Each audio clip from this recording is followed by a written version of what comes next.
John Jacob with Strong Dogs USA. We got an interesting question today from our friend Crispin. He asked, he doesn't have a whole lot of time to train his dog, so he was asking what could he get for the most bang for his buck when it comes to training his dog. So ideally, what exercises to work on. So I'll go ahead and do you one better. I'll give you my top 4 commands that you need for your dog. I think I've done a video on this once before and I put 3, but this time it's going to be 4. I'm giving you one more bonus one. So the first one is definitely going to be the recall.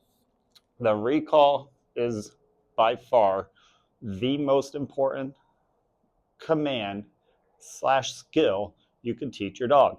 It is the one that could easily save their life. Number 2, it also gives them a whole lot of freedom.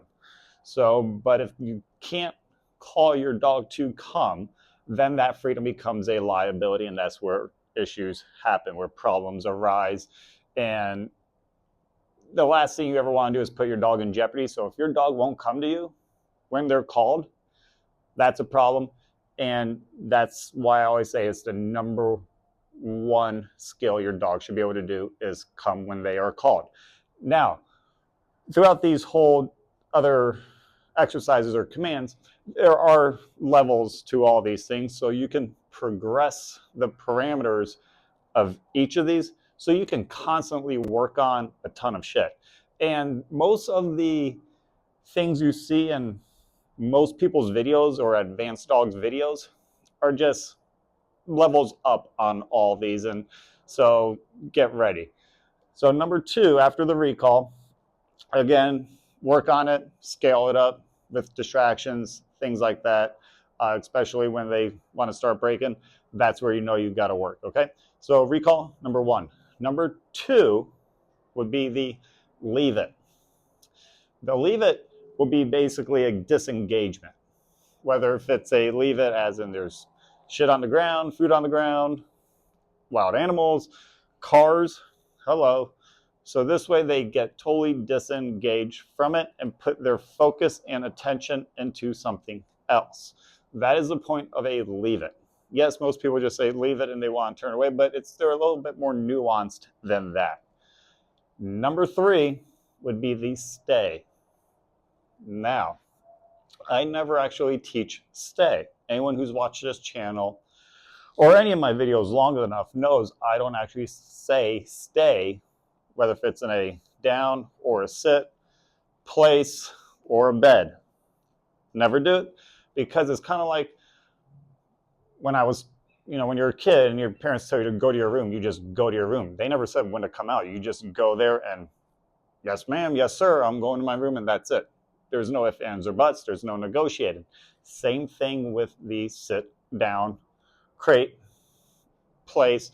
You can put a stay in it. Some people do. I just personally don't.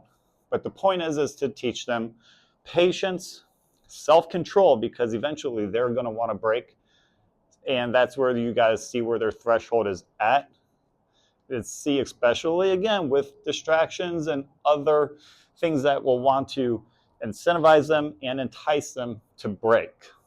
But again, when I tell you to stay, or I tell Aria to sit down, whatever, that is it. There is no negotiating.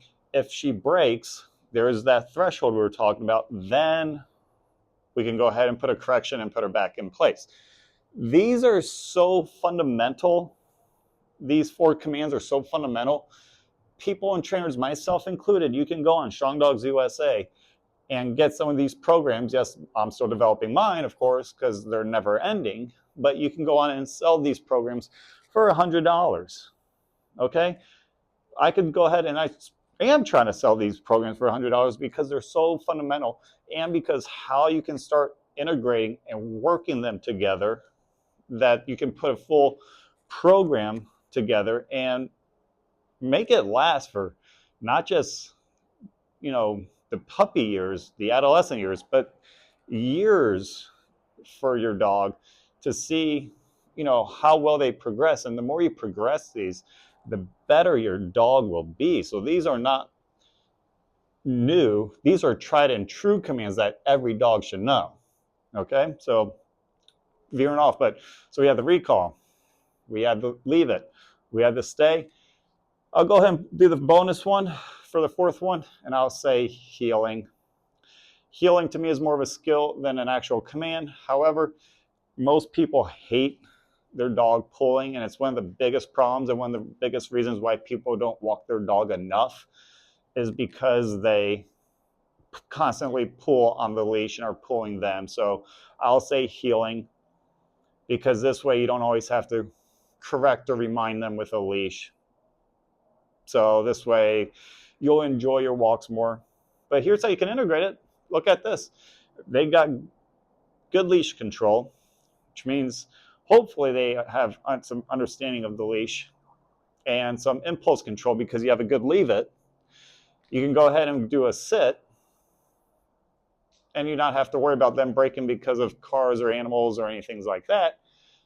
And say they're sitting, you want to walk away to go get something, you got a long enough line, then you can just tell them to come with you right there. So these are fundamentals, but they're so specific to dogs and how you can develop your dog from here. You will have the dopest fucking dog if you get your dog to these advanced levels. And most, like I said, most exercises after this are just variations of it. Heeling, I'm just talking about heeling on your side, but you can actually do left, right, center. You can do focus heels. You can do reverse heeling, things like that. You can do, for the stays, you can do down in motion. So this way you're walking, they could down, and you just keep going. Same thing with recall. They can recall to you. You can tell them to go into a plots or a sit right on command, and they drop. So you can play with these. So if you only had, well, if I'm telling you, if you only have 4 commands to do, these would be my 4. And you can do a hell of a lot with them. So get creative, get out there, test your dog, see where their threshold is at, and keep improving. There you go. Good luck. Keep training. Peace.